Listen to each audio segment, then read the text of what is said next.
By no means do I suggest you go ahead and try to complete the entire live series collection on day one.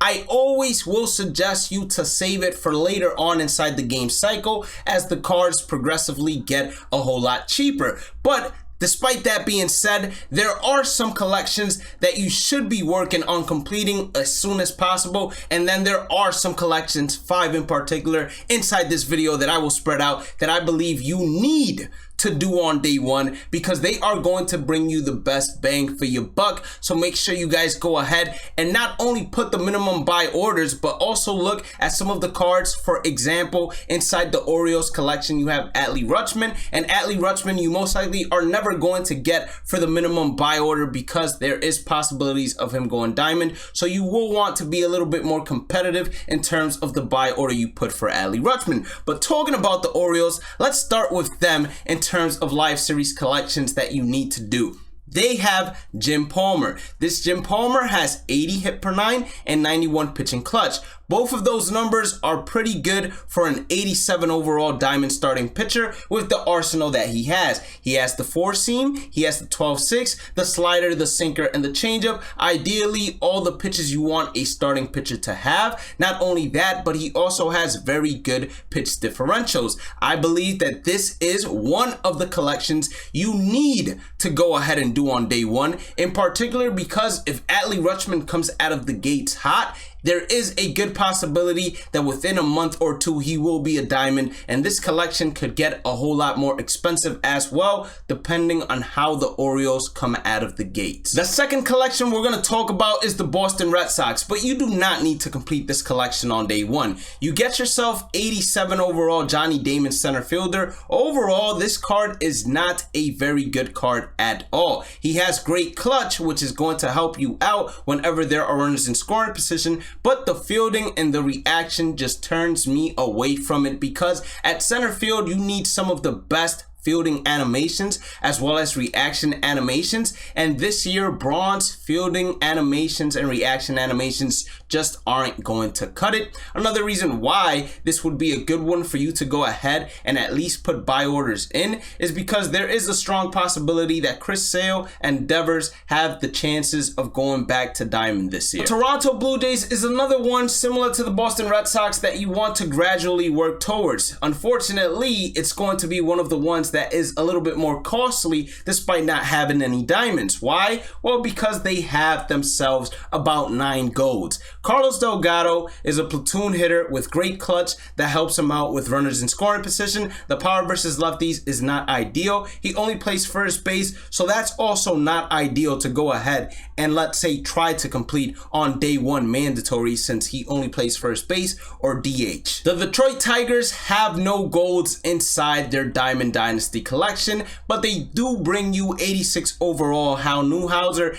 80 hit per 9, 86 pitching clutch are both good, but he has 2 fastballs, and the fastballs are a 4-seam and a 2-seam, so basically 2 flat fastballs. Yeah, I know the 2-seam is supposed to have a little bit of movement to it, but inside the game it just comes out flat. Then he throws a sweeping curve, a changeup, and a slider. To me, this is a collection you want to once again put the buy orders in and gradually complete, but it is not one that you need. The Kansas City Royals only have 1 gold.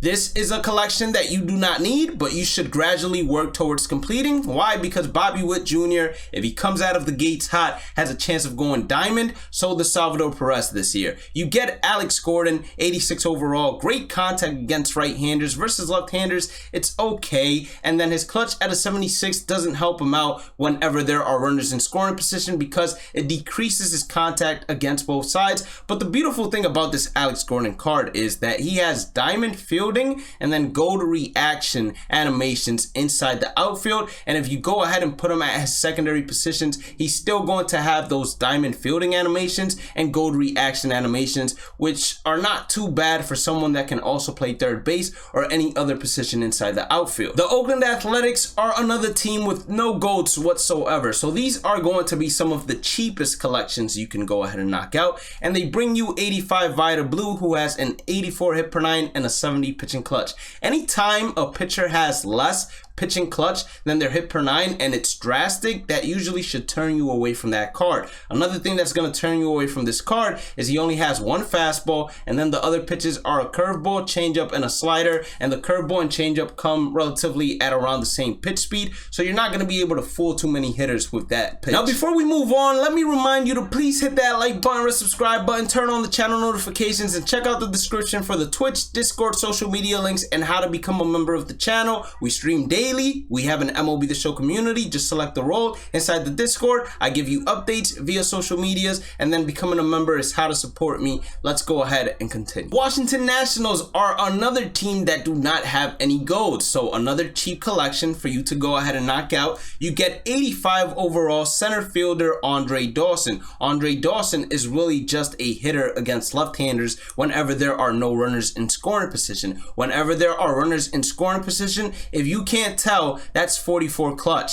So same thing as the pitcher, whenever a hitter has drastically lower clutch than his contact numbers against either sides, that should turn you away from the card. The only thing this card is really good for is for its defensive attributes. He has gold fielding and gold reaction animations at 78 speed, which is all relatively good for the outfield. But if I were to go ahead and pick an outfielder right now out of the ones we have seen so far, I would 10 out of 10 times put even Alex Gordon at center field rather than having this Andre Dawson card. Another collection that you need to do. So this is the second collection that you need to do on day one. It features 2 golds in Dansby Swanson and Nico. It comes in with Kerry Wood. Kerry Wood, 88 hit per 9 is better than what we saw for Jim Palmer, but get this, he has 113 pitching clutch. Do you know how good that is with runners in scoring position? Not only that, but he has a 4-seam, a slurve, a 12-6, a changeup, and a cutter. So he's missing the sinker, but a cutter is just as good in my personal opinion. And the pitch differentials between the pitches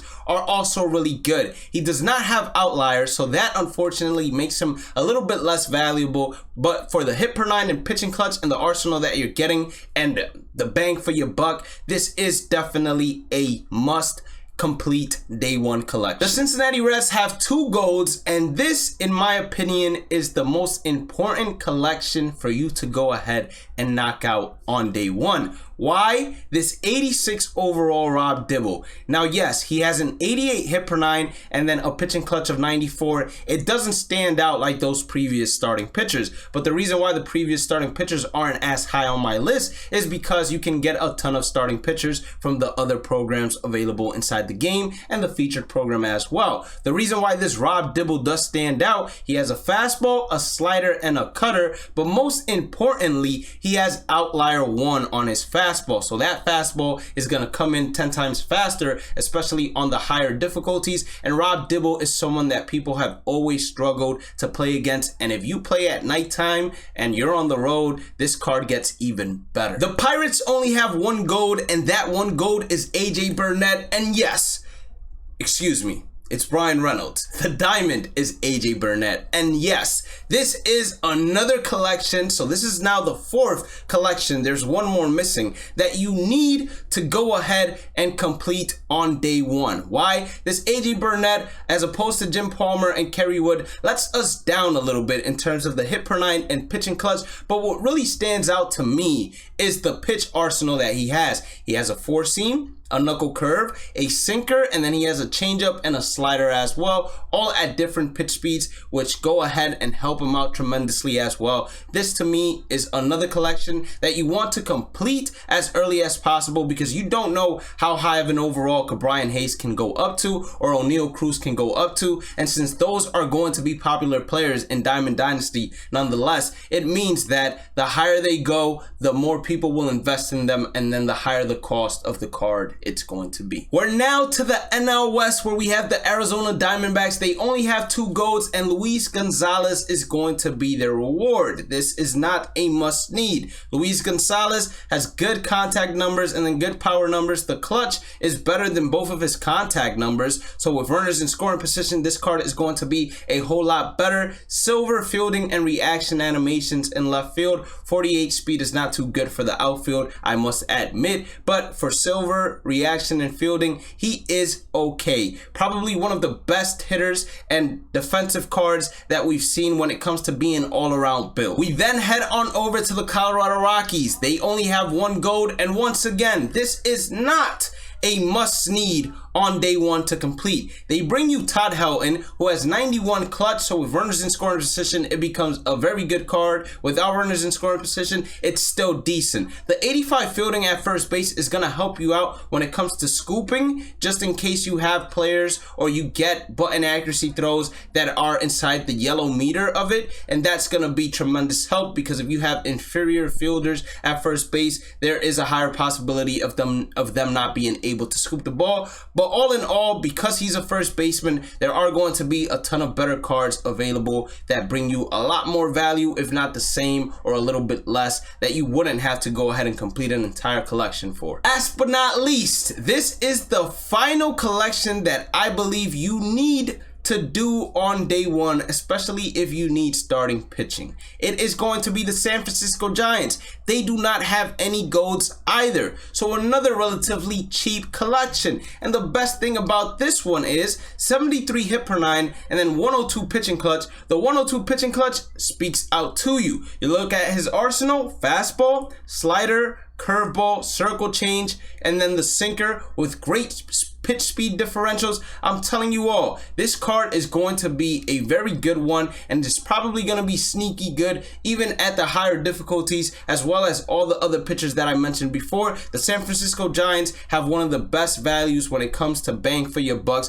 especially not having any diamonds. And then some of these boosts that these captain cards that I've mentioned are must need have are even better than what you'd expect. So if you wanted to run a theme team inside Conquest or anything, it would be very beneficial to you to go ahead and complete Team Affinity a whole lot faster, let's say, for example. But regardless, that is going to be it for today's video. So make sure you hit that like button, subscribe button, notification bell. Inside the description, check out the Twitch. We go ahead and stream each and every single day at 10 p.m. Eastern. Currently working on the Conquest map. And then check out the Discord. We have an MLB The Show community inside there. Make sure you select the MLB The Show role. And then we have our social media links, as well as how to become a member of the channel if you would like to go ahead and support me that way as well. Have a blessed day and night. Stay positive, stay safe, stay blessed, and I will catch you all in the next one. Peace out.